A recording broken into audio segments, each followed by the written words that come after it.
Assalamualaikum warahmatullahi wabarakatuh. Hari ini kita akan melanjutkan materi yang udah kita bahas sebelumnya. Kita akan membahas materi tentang array. Nah, lebih tepatnya di video ini kita akan membahas tentang array satu dimensi. Nah, sebelum kita mulai membahas tentang array satu dimensi, kita perlu tahu dulu array itu apa gitu kan. Nah, array sendiri punya pengertian yaitu sekelompok atau sekumpulan data gitu ya, yang mempunyai tipe data yang sama, mempunyai urutan tertentu dengan nama variabel yang sama gitu. Jadi, kalau kita punya satu variabel array yang di dalamnya terdapat beberapa data dengan urutan tertentu, tipe datanya sama, misalkan kita deklarasikan integer angka gitu. Nah, di dalamnya misalkan ada 10 elemen. Nah, berarti 10 elemen nanti akan bertipe data sama, yaitu tipe data integer dengan sebuah urutan tertentu yang mempunyai sebuah urutan tertentu dan bisa mempunyai data yang berbeda-beda untuk setiap elemennya gitu. Nah, sebuah ilustrasi itunya seperti ini. Misalkan kita punya F1, F2, F3, F4, F5. Ini kesemuanya adalah variabel integer gitu misalnya. Nah, kalau misalkan F1 sampai F5 ini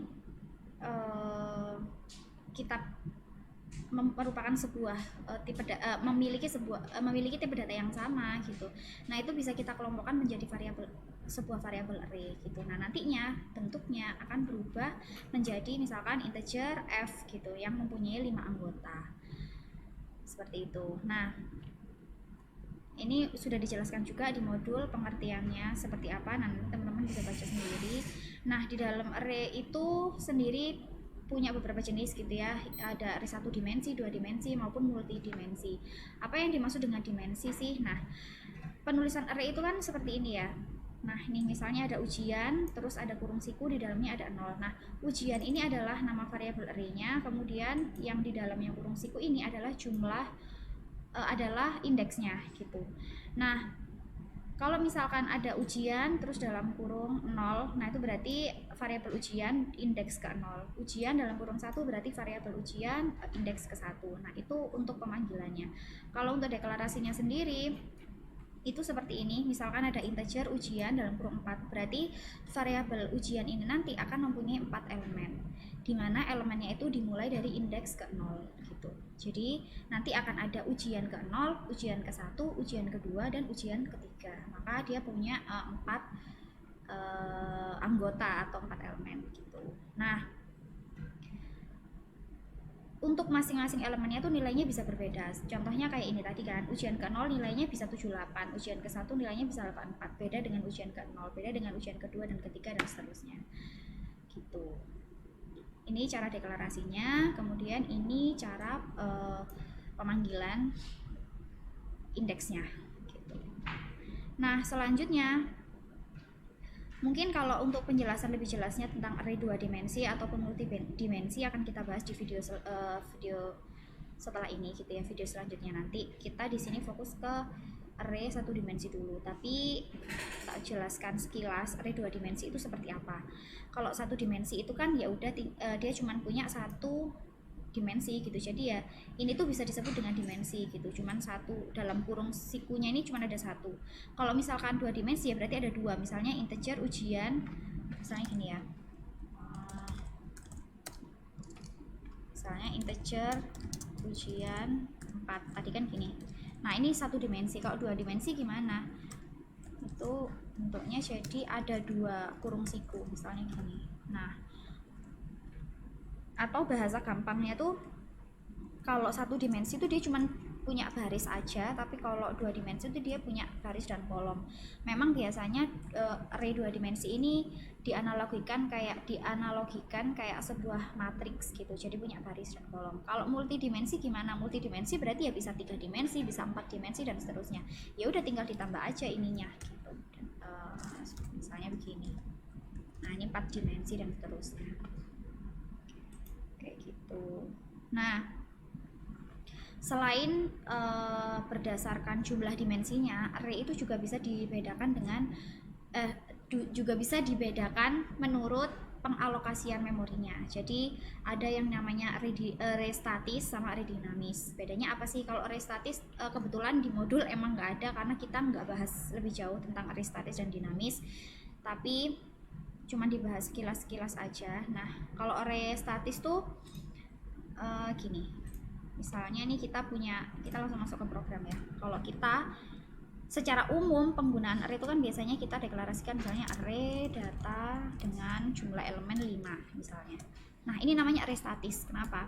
Karena dia sudah dari awal didefinisikan jumlah elemennya itu sudah didefinisikan dari awal, yaitu 5. Maka dari awal program dijalankan sampai program dihentikan itu jumlah elemen yang disediakan untuk variabel data itu adalah 5. Mau nggak mau ya 5 itu tadi, mau digunakan semua, mau digunakan sebagian, ya tetap alokasi memori untuk variabel data itu jumlah elemennya adalah 5 gitu. Nah, kalau array dinamis itu dia bisa fleksibel, jadi penggunaannya itu ketika program dijalankan itu dia bisa berbeda jumlah elemennya dengan jumlah elemen ketika selama program dijalankan. Misalnya begini, di awal itu aku nggak ada variabel ini, aku nulis misalnya integer angka gitu. Nah, terus user diminta memasukkan mau ada berapa elemen sih, misalnya gitu. Masukkan jumlah elemen yang diinginkan.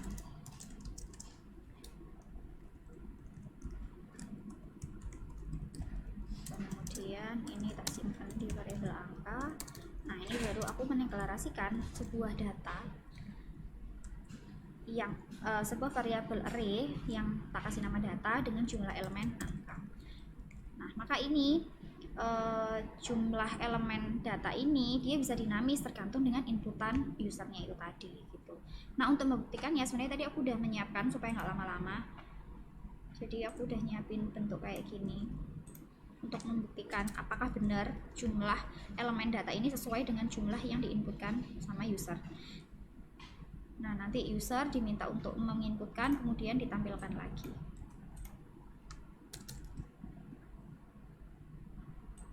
Nah, ini berarti angka. Berarti kan ini perulangan untuk menginputkan, ini perulangan untuk menampilkan. Nah, tapi di sela-sela menginputkan dan menampilkan ini, aku mau mencetak jumlah elemen array. Berarti kan harusnya angka ya. Ini supaya jelas aja sih, sebenarnya kan udah bisa kelihatan dari sini.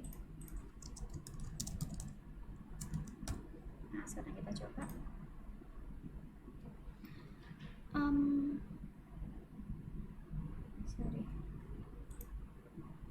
ini nggak kelihatan ininya ya.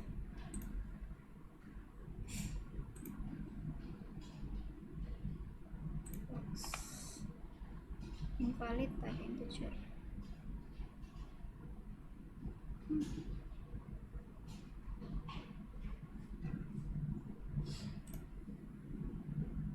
Oh sorry, ini itu data.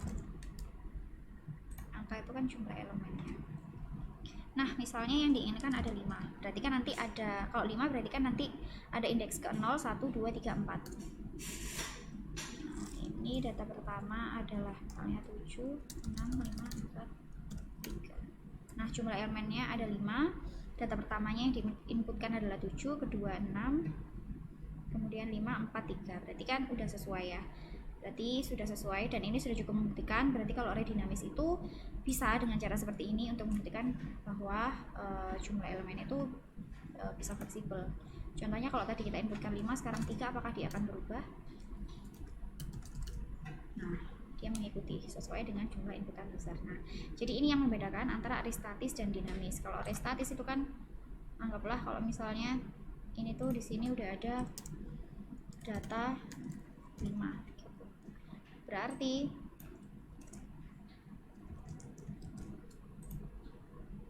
ini udah langsung begini aja gitu, nggak usah pakai variabel.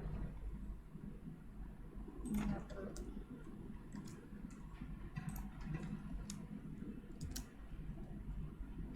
Ke 1, kedua, ketiga, keempat, kelima.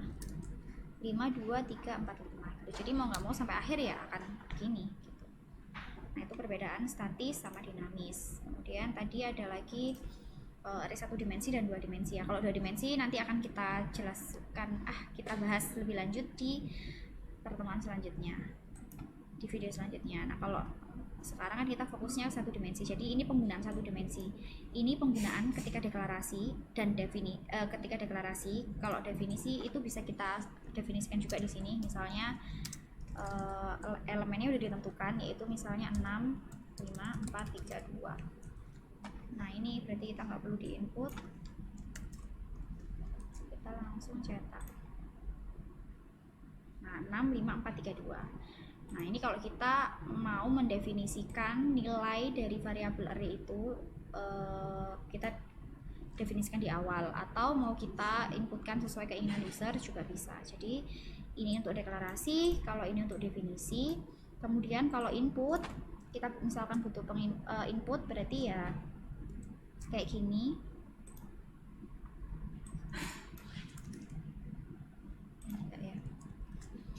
Berarti kayak gini. Nah kalau manggil itu gini. Kalau misalkan input itu kita harus detail. Kita mau inputkan itu untuk indeks yang keberapa. Jadi misalkan user menginputkan nilai 10. Nah itu mau kita masukkan ke variabel array yang indeks keberapa, itu harus jelas. Tapi kalau misalkan kita mau